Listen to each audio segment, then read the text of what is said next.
राधे राधे, सभी को प्रणाम। वसुदेव सुतं देवं कंस चाणूरमर्दनं देवकी परमानंदं कृष्णं वंदे जगद्गुरुं। नारायण नारायण नारायण। कल अपन ने साधक संजीवनी जी के पहले अध्याय के पहले श्लोक का श्रवण किया था। अब अगला श्लोक सुनते हैं। पहले श्लोक में जो धृतराष्ट्र ने प्रश्न किया था संजय से, उसके उत्तर में आगे के श्लोक में उत्तर दे रहे हैं संजय। संजय उवाच दृष्ट्वा तु पांडवानीकं व्यूढं दुर्योधनस्तदा आचार्यमुपसंगम्य राजा वचनमब्रवीत्। संजय बोले, व्याख्या तदा पद की व्याख्या। जिस समय दोनों सेनाएं युद्ध के लिए खड़ी हुई थी, उस समय की बात संजय यह तदा पद से कहते हैं। कारण है कि धृतराष्ट्र का प्रश्न युद्ध की इच्छा वाले मेरे और पांडु के पुत्रों ने क्या किया, इस विषय को सुनने के लिए ही है। दृष्ट्वा पांडवानीकं व्यूढम्, पांडवों को चक्रव्यूह से खड़ी सेना को देखने का तात्पर्य यह है कि पांडवों की सेना बड़ी ही सुचारू रूप से और एक ही भाव से खड़ी थी, अर्थात उनके सैनिकों में दो भाव नहीं थे, मतभेद नहीं था। उनके पक्ष में धर्म और भगवान श्री कृष्ण थे। जिसके पक्ष में धर्म और भगवान होते हैं, उसका दूसरों पर बड़ा असर पड़ता है। इसलिए संख्या में कम होने पर भी पांडवों की सेना का तेज प्रभाव था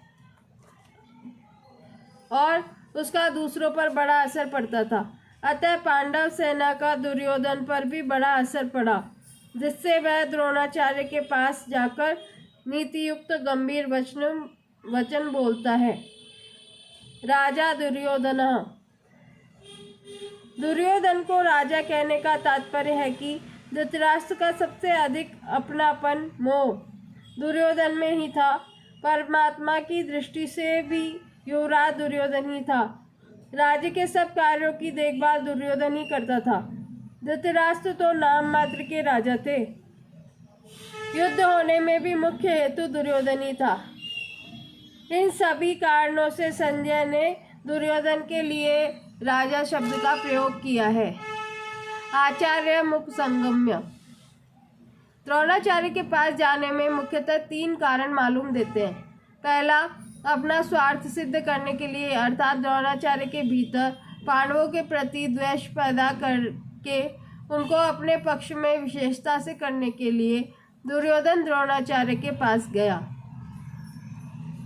दूसरा, व्यवहार में गुरु के नाते आदर देने के लिए भी द्रोणाचार्य के पास जाना उचित था।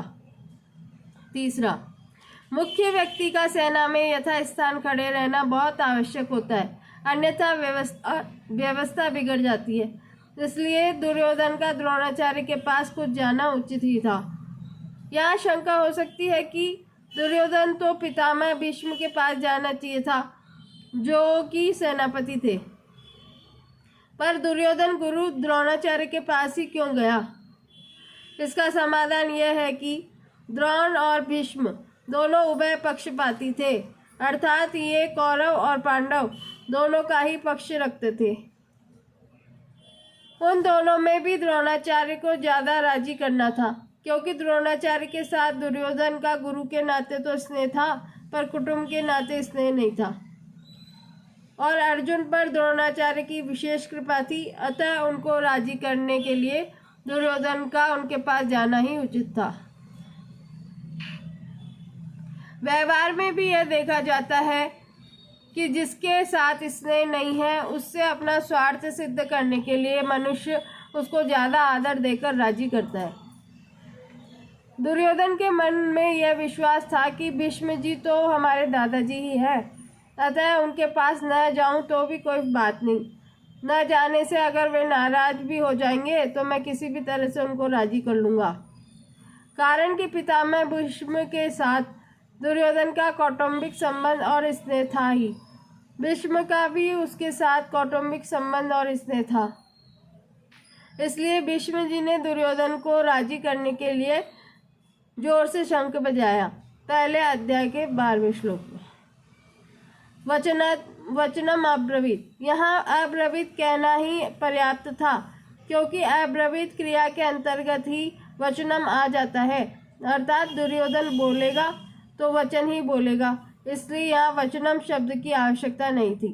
फिर भी वचनम शब्द देने का तात्पर्य है कि दुर्योधन नीति युक्त गंभीर वचन बोलता है, जिससे द्रोणाचार्य के मन में पांडवों के प्रति द्वेष पैदा हो जाए और वे हमारे ही पक्ष में रहते हुए ठीक तरह से युद्ध करें, जिससे हमारी विजय हो जाए, हमारा स्वार्थ सिद्ध हो जाए।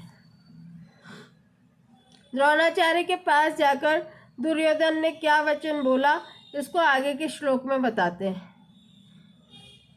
पश्येतां पांडुपुत्राणाम् आचार्य महतीं च मुहुं व्यूढां द्रुपदपुत्रेण तव शिष्येण धीमता। व्याख्या। आचार्य। द्रोण के लिए आचार्य संबोधन देने में दुर्योधन का यह भाव मालूम देता है कि आप हम सबके कौरवों और पांडवों के आचार्य हैं। शास्त्र विद्या सिखाने वाले होने से आप सबके गुरु हैं, इसलिए आपके मन में किसी का पक्ष और आग्रह नहीं होना चाहिए। तव शिष्येण धीमता, इन पदों का प्रयोग करने में दुर्योधन का भाव यह है कि आप इतने सरल हैं कि अपने मारने के लिए पैदा होने वाले धृष्टद्युम्न को भी आपने अस्त्र शस्त्र की विद्या सिखाई, और वह आपका शिष्य धृष्टद्युम्न इतना बुद्धिमान है कि उसने आपको मारने के लिए आपसे ही अस्त्र शस्त्र की विद्या सीखी है। द्रुपद पुत्रेण, यह पद कहने का आशय है कि आपको मारने के उद्देश्य को लेकर ही द्रुपद ने याज और उपयाज नामक ब्राह्मणों से यज्ञ कराया, जिससे धृष्टद्युम्न पैदा हुआ। वही यह द्रुपद पुत्र धृष्टद्युम्न आपके सामने प्रतिपक्ष में सेनापति के रूप में खड़ा है। यद्यपि दुर्योधन द्रुपद पुत्र के स्थान पर धृष्टद्युम्न भी कह सकता था, तथापि द्रोणाचार्य के साथ द्रुपद जो वैर रखता था, उस वैर भाव को याद दिलाने के लिए दुर्योधन वहाँ द्रुपद पुत्रेण शब्द का प्रयोग करता है कि अब वैर निकालने का अच्छा मौका है। पांडुपुत्राणाम एताम व्यूढाम महतीम चमुं पश्य, द्रुपद पुत्र के द्वारा पांडवों की इस व्यूहाकार खड़ी हुई बड़ी भारी सेना को देखिए।